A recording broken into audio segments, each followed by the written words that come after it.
Hi folks, it's Tuesday evening, August 8th, and I wanted to take a minute to discuss with you a situation that has come up recently in some of the coursework across a few of my classes, and it's a detail that I think gets overlooked frequently when we are making ourselves aware of the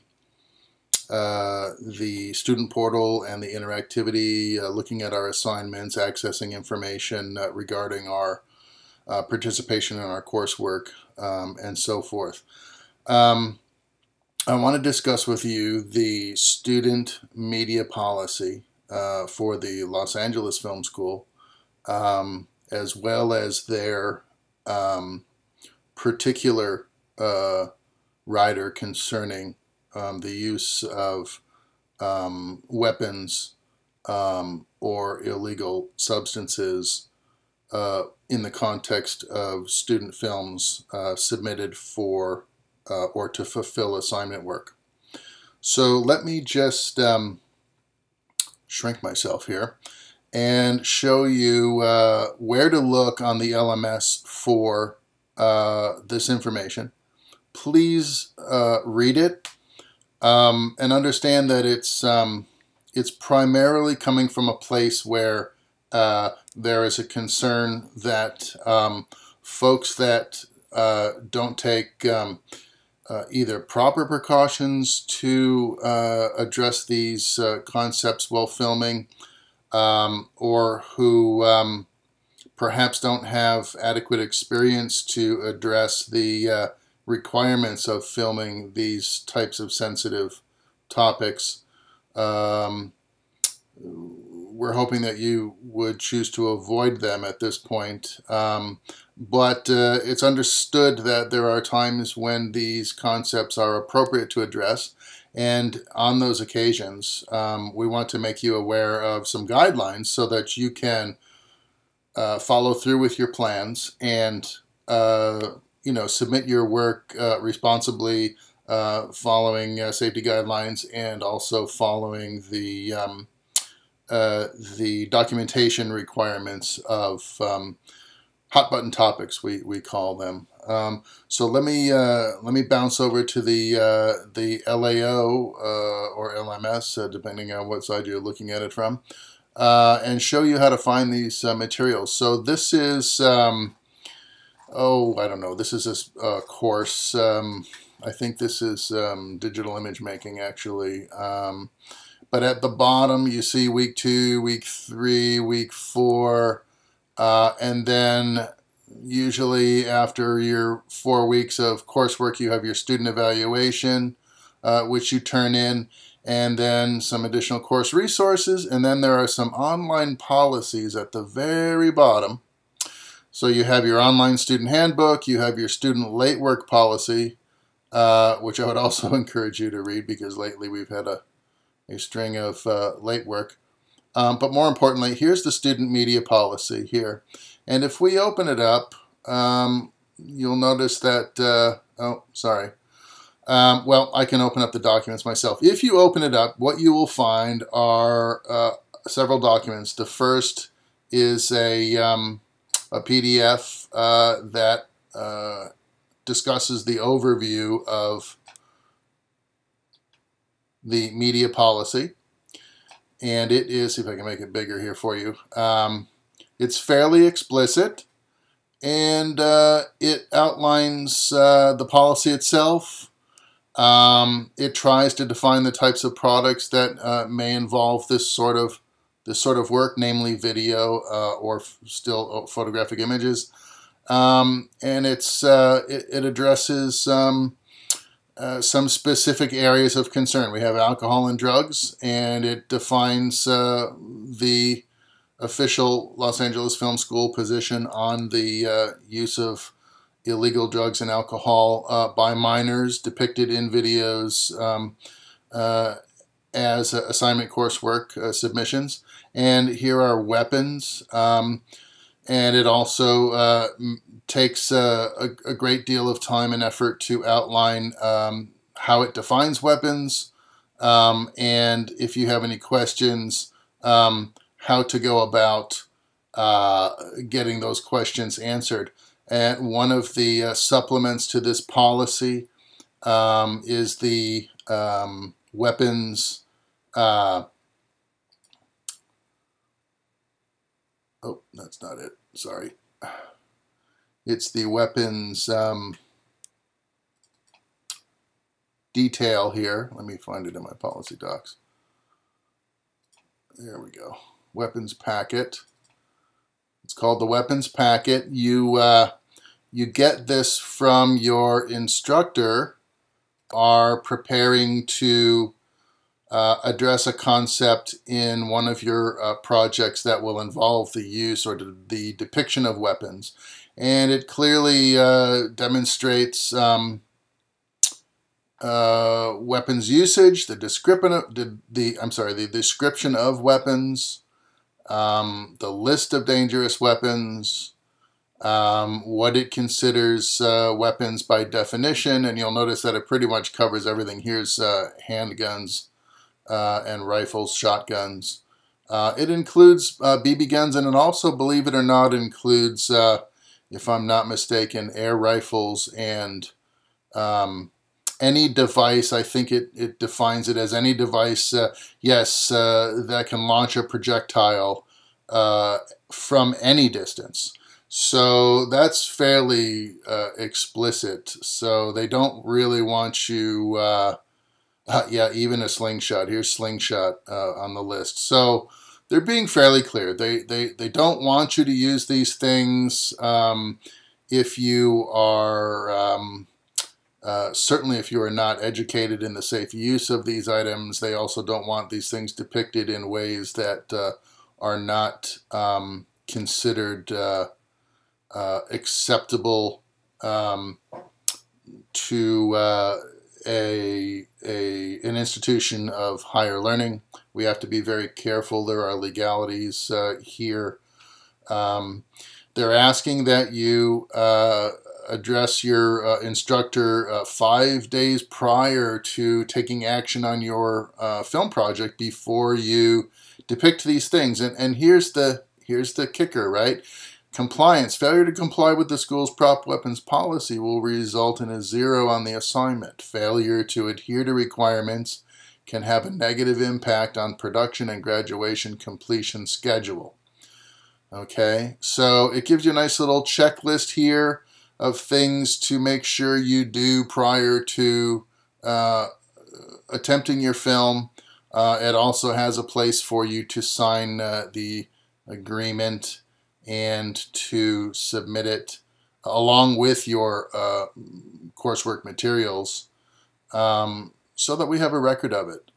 It's talking about the hold harmless clause, the policy of compliance. This will also be outlined in your student handbook.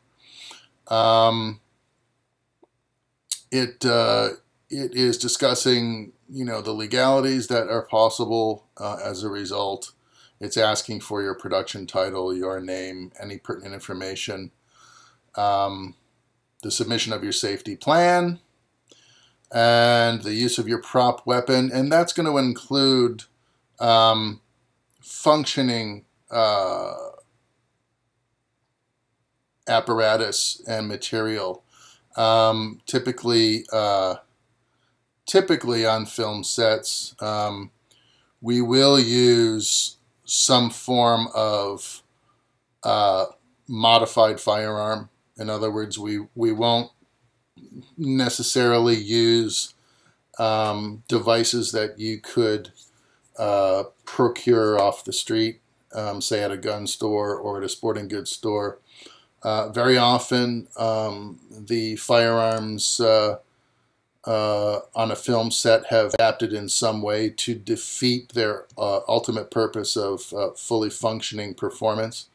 All film sets delegate the responsibility of firearms to an armorer. That's somebody who has been hired specifically by production who is qualified, can demonstrate qualification in the use of and the instruction of firearms. Because think about it, I mean, there's folks working on a film set. Some of them may have no experience at all around handguns or drugs for that matter, and therefore they become a liability to you in their ignorance, and they have to be educated on how to respect the content, how to respond around the source of concern, either the guns or the drugs or the weapons.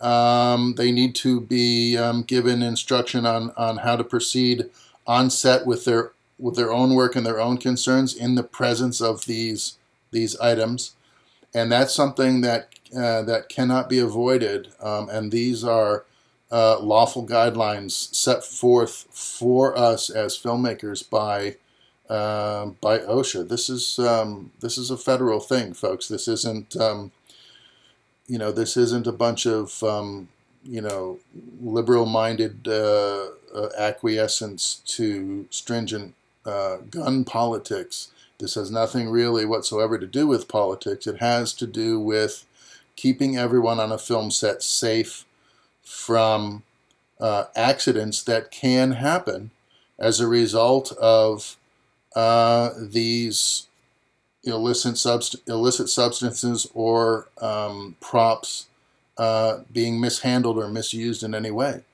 I don't think there's anybody out there that can't imagine that improper handling of a handgun, for instance, is going to be dangerous to them in a situation. Filming, let's face it, filming is a very focused pursuit. Sometimes it can be very hectic. I mean, you got a lot of things going on at once. You got crews hanging lights. You got people hauling cameras around. You got talent coming in on and off of a set. You have visitors to a set. You have folks that are on the crew, production assistants and assistant directors, and I mean, you name it. There's no shortage of people coming on and off of a film set, and you can bet your bottom dollar that the majority of them have no real-world experience in some of these areas of concern: handguns, drug use, weapons, and so forth. Most folks are, pretty mellow, and this isn't an aspect of their everyday life. Now, for those of you who have been in the service, I just want to say this is in no way a judgment on your professional service on behalf of your country. This has nothing to do with your qualifications from the armed forces, whether you be Marine, Army, Navy, Air Force, Coast Guard, whatever your credentials are. You have to understand that your qualifications don't transcend all aspects of your life. For instance, simply because you had a service weapon in the Marine Corps does not give you the right to conceal and carry in public life stateside when your tour of duty is ended. If you want to, as a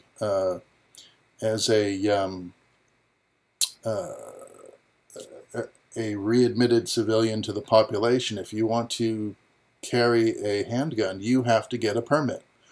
So we're not trying to say that you can't do these things. What we're asking for is that you be smart about this. You're filmmakers now. You're not law enforcement. You're not National Guard. Or you're not active service members in this case, although some of you may be active reserve, and that's beside the point. The idea is, if you're filming with folks who may not have your qualifications, then you have to follow a set of criteria to ensure their safety, and that's what this is about.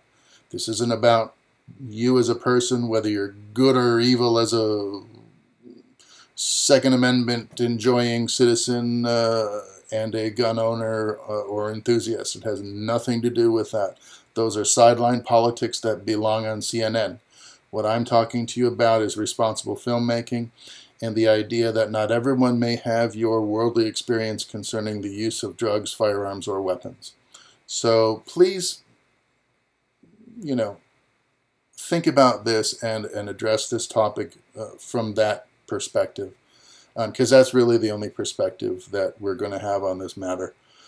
Sometimes in education, we need to talk about these ideas. We need to address these concepts. Gun safety is an important part of American life. It's a constitutional right that we all enjoy, and we may encounter it at some point in our lifetime. And so it's good information, and it's good to be aware of these concerns. And so, you know, there's certainly a need at some point for, you know, advocacy filmmaking, political filmmaking, dramatic filmmaking, or documentary filmmaking that addresses the concept of drugs, weapons, or firearms. So we're not saying don't do it. What we're saying is, what we're asking is to talk to us first. Let us know what your concept is. Let us know what you want to do, and explain what your inspiration and your underlying motivations are. And that's fairly simple to do with some submission notes that you would have to submit early, obviously, for the use of drugs and firearms in your videos. But it's not terribly unlike what you would do with a normal submission post for any video clip that you create here at LA Film School. All we're asking is that you do it ahead of time so that we can be aware of what you are attempting. We've heard your story pitch. We've heard your submission notes regarding how you intend to go about your safety. We just want to make sure that you are you're going by the book. I mean, that's fair. There are some legal concerns. Any production studio would have the same concerns that the college has in terms of how you're addressing this situation. I don't know how many of you are old enough to remember films like The Crow, for instance, that starred Brandon Lee. Part of the reason why we have these concerns is because, The Crow was a perfect example. Here was a group of professional filmmakers. I mean, everyone on that set was a professional filmmaker. Shooting at a full-fledged production studio. They were on the lot at Screen Gems in Wilmington, North Carolina. They were on Stage 2, I believe it was, right next to us, and Radioland Murders next door when this happened. I was on the set days after it happened, and it wasn't a fun place to be. There was a palpable feeling of dread. There was a lot of discourse about who was to blame and what was right and what was wrong concerning the use of firearms on the set. There was a huge investigation by OSHA, on behalf of the federal government, the state of North Carolina.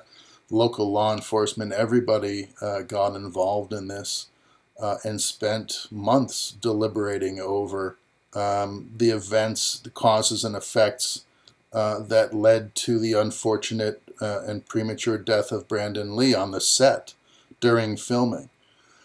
And so, since these things are still recent in our memories, this is why we are addressing them with school policies like the student media practices policy, the handgun or weapons policy amendment, and the drug and illicit substance amendments to the media policy. So just keep these things in mind. If you want to address these subjects, involve your instructors ahead of time, involve your student advisor ahead of time. Give them your plan. Let them know that you're going about this responsibly and in a professional manner. And you're doing it, following the guidelines laid forth for you by LA Film School, and you can think of them as the studio at this point.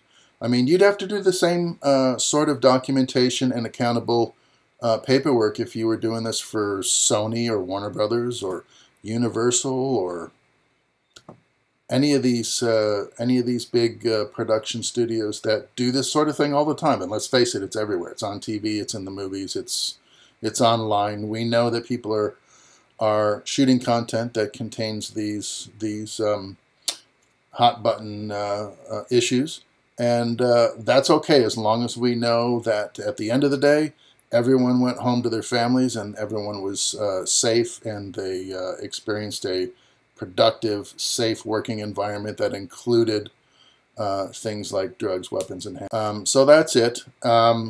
I thank you for tuning in to this post and listening to my my lecture on this topic. I hope you take it in good spirits and receive it in the spirit in which it was intended, which is to inform and to include, not to cast judgment or to emphasize any politics one way or the other. It's simply good, smart filmmaking, and that's what we're trying to create in you, is a smart, aware, and informed filmmaker. So check out the student portal on the courses that you're in now. All of this material should be listed at the bottom, as I said, in the appendix under online policies, student handbook, late policy, and media policy. And that's it, really. I appreciate you tuning in, and I will talk to you folks again next week for your go-to sessions in your regularly scheduled coursework. All right, have a good night. Thanks a lot for tuning in, and I'll talk to you soon.